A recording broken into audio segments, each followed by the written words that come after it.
देखिए, उत्तराखंड विधानसभा के अलावा देश में 5 राज्यों में विधानसभा चुनाव हो रहे हैं, लेकिन इस वक्त हम उत्तराखंड में मौजूद हैं और उत्तराखंड में जनता सिर्फ ये चाहती है कि जो बीजेपी और कांग्रेस के बीच में कड़ी टक्कर है, उसमें जीत आखिर किसकी होने वाली है। हर विधानसभा क्षेत्र में जो एरिया है, वहां पर बीजेपी और कांग्रेस एक दूसरे को कड़ी टक्कर दे रहे हैं। लैंसडौन विधानसभा क्षेत्र में इस वक्त हम मौजूद हैं, जहां पर हरक सिंह रावत ने अपनी पुत्र वधू अनुकृति गुसाई रावत के लिए टिकट मांगा, जो उन्हें मिल भी गया।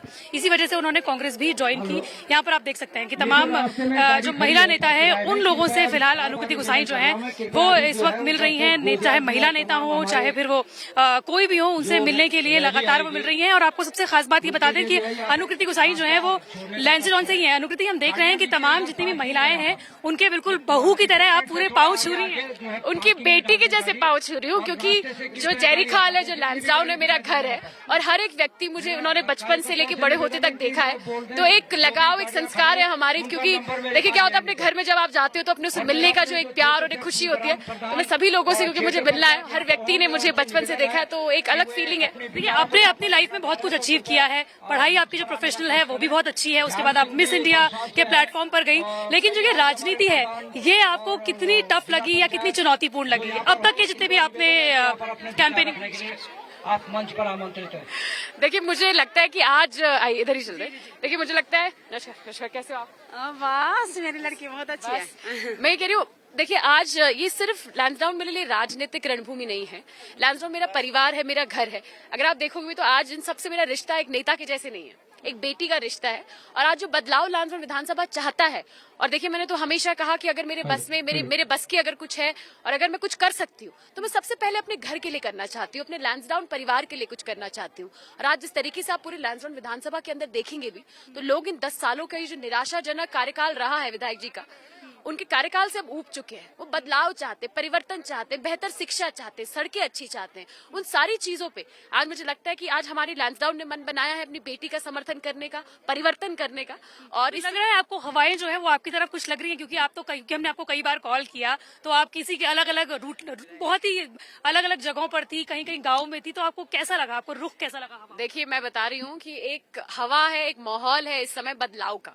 और ये जो लड़ाई है, ये सिर्फ अनुकृति गुसाई की लड़ाई नहीं है, ये लड़ाई आज बदलाव की है, आज परिवर्तन की है। अगर आज मैं मैदान में हूँ तो मेरी सारी महिलाओं के सम्मान में हूँ, अपने युवाओं के सम्मान में हूँ। तो ये एक समर्थन है जो मुझे नैनीडांडा रिखणीखाल ब्लॉक के अंदर तो मैं ऑलरेडी क्योंकि आ चुकी हूँ। जैरीखाल क्योंकि मेरा होम ब्लॉक है। और देखिए, जैरीखाल से तो मैं बस ये कहना चाहती हूँ कि जैरीखाल ब्लॉक से मुझे वोट नहीं मांगने, जैरीखाल ब्लॉक ने मेरे लिए वोट मांगने, अपनी बेटी के लिए वोट मांगने। तो जैरीखाल ब्लॉक से तो मेरी अपेक्षाएं जो है वो बहुत ऊपर है। क्योंकि आपने कहा कि 10 साल से जो है वो विधायक हैं आपके खिलाफ, जो इस वक्त चुनाव लड़ रहे हैं, बीजेपी के हैं। पिछली बार भी हमने देखा था कि पूरी बीजेपी की लहर थी, 57 सीटें उन्होंने जीती थी।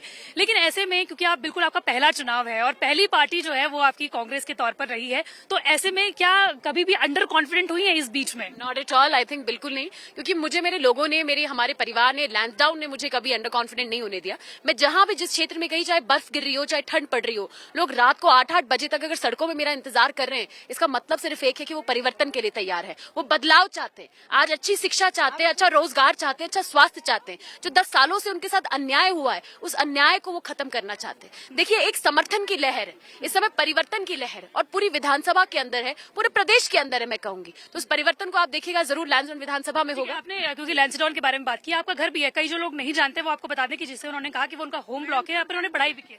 बिल्कुल, लेकिन अगर हम आपसे बात करें परिवार की, क्योंकि आपके जो ससुर जी हैं, फादर इन लॉ है, वो आपके लिए काफी कुछ लड़े हैं और यही वजह है कि बीजेपी छोड़ने की एक सबसे बड़ी वजह रही है। तो क्या आपको लगता है कि कहीं ना कहीं परिवार की तरफ से जो प्रेशर जो है, अब आपको प्रूव करने वाला प्रेशर भी है? नहीं, देखिए ऐसा नहीं है। बीजेपी पिताजी ने कभी नहीं छोड़ी। बीजेपी ने सिर्फ, मैंने जो हमेशा ही कहा कि एक पता नहीं, मुझे नहीं लगता इतनी बड़ी पार्टी है, इतनी समझदार लोग उस पार्टी के अंदर है, और इतना मतलब निराशाजनक, दुर्भाग्यपूर्ण डिसीजन कैसे ले सकते हैं। किसी सोशल मीडिया की बात को सुनकर, कहीं कोई पोर्टल की बात को देखकर आपने इतने बड़े मंत्री को कोई गलतफहमी के चलते आपने उनका निष्कासन कर दिया। लेकिन आज जो मैं आपसे कहना कि जो हुआ उस पर मैं बात नहीं करना चाहती, क्योंकि अब इस पे कुछ हम कर नहीं सकते। और अगर देखिए, नेचुरल सी बात है, बीजेपी अपनी गलती तो मानेगी नहीं ना, वो तो पॉसिबल नहीं है। लेकिन विजन के बारे में बात करें तो 3 विजन, क्योंकि हमने कई महिला नेताओं से बात की, तो जब विजन के बारे में बात आती है तो हमेशा उनके साथ जो पुरुष खड़ा होता है वो हमेशा विजन के बारे में बात करता है कि इस क्षेत्र में क्या बदलाव करेंगे, इस क्षेत्र में क्या बदलाव करेंगे। अगर मैं आपसे कहूं कि एज अ महिला नेता, फीमेल लीडर, आपके लिए लैंसडाउन के लिए वो कौन सी 3 चीजें हैं जिनको आपको लगता है कि सबसे ज्यादा जरूरी है उनको बदलाव? देखिए, सबसे महत्वपूर्ण लैंसडाउन के अंदर अगर कुछ है तो स्वास्थ्य सेवाएं हैं। मैं एक अच्छा मल्टी स्पेशलिटी हॉस्पिटल हॉस्पिटल अपने लैंसडाउन विधानसभा के अंदर और विशेषकर जयरीखाल ब्लॉक, नैनडांडा ब्लॉक वहां बनाना चाहती हूँ। दूसरी चीज जो सबसे बड़ी दिक्कत हमारे पास है वो हमारे यहाँ रोजगार है, पलायन है, उसको मैं रोकना चाहती हूँ। और हमारा जो ये लैंसडाउन विधानसभा क्षेत्र है, अगर आप देखोगे तो संसाधनों से परिपूर्ण है, रिसोर्सेज की कोई कमी नहीं है, नेचुरली इतना ब्यूटीफुल है कि इस रिसोर्सेज को हमने यूटिलाइज नहीं किया है, चाहे वो एडवेंचर टूरिज्म के रूप में हो, इको टूरिज्म के रूप में हो, मैं कह रही हूँ मेडिकल टूरिज्म के रूप में हो। इन तीनों सेक्टर्स में हम जब काम करेंगे तो आप देखिएगा इतना रोजगार आज कॉर्बेट नेशनल पार्क हमसे लगते हुए क्षेत्र में है।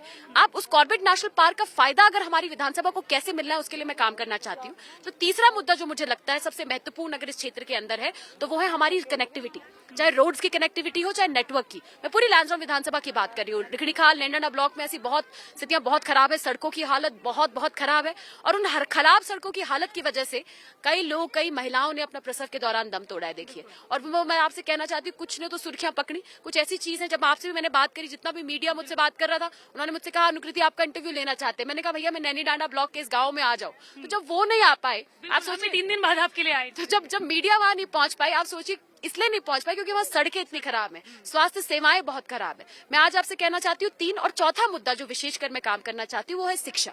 क्योंकि एक कंप्यूटर इंजीनियर होने के नाते मैं समझती हूँ कि शिक्षा की महत्व अपने किसी बच्चे के जीवन में क्या है। चाहे हमारे डिग्री कॉलेजेस हैं, वहाँ रोजगार परक कोर्सेज लैंसडाउन विधानसभा के अंदर नहीं है। I am talking about professional courses. जब हमारे बच्चों को प्रोफेशनल कोर्सेज अपनी विधानसभा में मिलेंगे, अपने ब्लॉक में मिलेंगे, तो हमारे बच्चों को पलायन नहीं करना पड़ेगा। देखिए क्या होता है, बच्चे 12 तक तो यहाँ पढ़ता है, लेकिन उसके बाद ग्रेजुएशन करने के लिए, अच्छे कोर्सेज करने के लिए उसको देहरादून जाना। सभी इसका एग्जाम्पल है, चाहे आप हो चाहे हम, सभी इसका एब्सोल्युटली एब्सोल्युटली। मैं चाहती हूँ कि हमारे जो युवा बच्चे जब यहाँ से निकले, अगर उनकी बहन यहाँ विधायक बन के आती हूँ तो मैं उनके इस दुर्भाग्य को सौभाग्य में बदलना चाहती हूँ। मैं चाहती हूँ कि लैंसडाउन विधानसभा से निकले हुए हर एक बच्चे को, हर एक युवा को गर्व हो कि वो लैंसडाउन के अंदर है। जब वो कहीं कंपटीशन के लिए जाए, किसी प्रतियोगिता के लिए जाए और किसी बच्चे के सामने खड़े हो तो उसको ये ना लगे कि यार मुझे कंप्यूटर शिक्षा मेरे स्कूल में नहीं मिली, मुझे ये प्रोफेशनल कोर्स मुझे कॉलेज में नहीं मिला। मैं चाहती हूँ, एक बहन के नाते मैं चाहती हूँ कि उन सबको वो सारी चीजें मैं लैंसडाउन के अंदर उपलब्ध कराऊं और मैं कराऊंगी, ये वादा मैं आज उनसे कर रही हूँ। ठीक है, एक आखिरी सवाल, चलते चलते सवाल पूछेंगे क्योंकि बहुत सारी सीरियस हमने बातें कर दी हैं। जब गढ़वाली तो आपको शायद आती ही होगी और बहुत अच्छी से आती होगी, तो मैं सिर्फ कोशिश करूंगी गढ़वाली में बोलने की और फिर आप उसका आंसर दीजिएगा कि जब यकवटी आना चार तो मीठे तो बहुत रिंग लगी, तुम थे भी नहीं लगती रिंग? ना मिथे नहीं लगती रिंग किले की, मैं ये गाँव की लड़की छो और यख मेरा जन्म भी यखी हुए, तो रिंग रूंग कुछ नहीं लगती। में थे पहाड़ी जो लड़कियां हैं उसे कोई रिंग नहीं लगती। हम थे जरूर ये बात जरूर थी कि पहाड़ की लड़कियां जो छिन वो पहाड़ जन मजबूत छिन, और आप भी आज पहाड़ की बेटी हो और जो पहाड़ की बेटियां हैं वो पहाड़ के जैसे मजबूत अपने हौसले भी रखती हैं और मैं कुछ कर दिखाने की वो दमखम भी रखती है। धन्यवाद। तो ये थी मेरे साथ अनुकृति गुसाई, जिनका ये कहना है कि लैंसडाउन के लिए कुछ करना चाहती हैं। लैंसडाउन में पली बड़ी हैं वो, और वो चाहती हैं कि यहीं के लिए, इसी विधानसभा क्षेत्र के लिए वो कुछ करे भी। बहरहाल आपको ये बताते चले कि अगर आपको हिस्ट्री नहीं मालूम तो हरक सिंह रावत बीजेपी में शामिल हुए 2017 के चुनावों से पहले, मंत्री भी रहे बीजेपी सरकार में, लेकिन इसके बावजूद भी जब उन्होंने अपनी पुत्रवधू के लिए लैंसडाउन से टिकट मांगा तो बीजेपी ने साफ मना कर दिया। और कुछ बीजेपी और हरक सिंह रावत के बीच में जो विवाद हुआ उसके बाद हरक सिंह रावत ने कांग्रेस एक बार फिर से ज्वाइन कर ली और उनकी जो पुत्रवधू है अनुकृति गुसाई, उनको लैंसडाउन से टिकट दिया गया है। फिलहाल आपको बताते चलेंगे हरक सिंह रावत को कोई टिकट कांग्रेस की ओर से नहीं मिला, लेकिन हरक सिंह रावत जो है वो लगातार कोशिश कर रहे हैं कि उनकी पुत्रवधू लैंसडाउन विधानसभा क्षेत्र से जीते। बहरहाल वो जीतेंगे या नहीं, क्योंकि उनके खिलाफ दिलीप रावत जो है, जो मैदान में है बीजेपी की ओर से, वो यहाँ पर 10 साल से ज्यादा समय से विधायक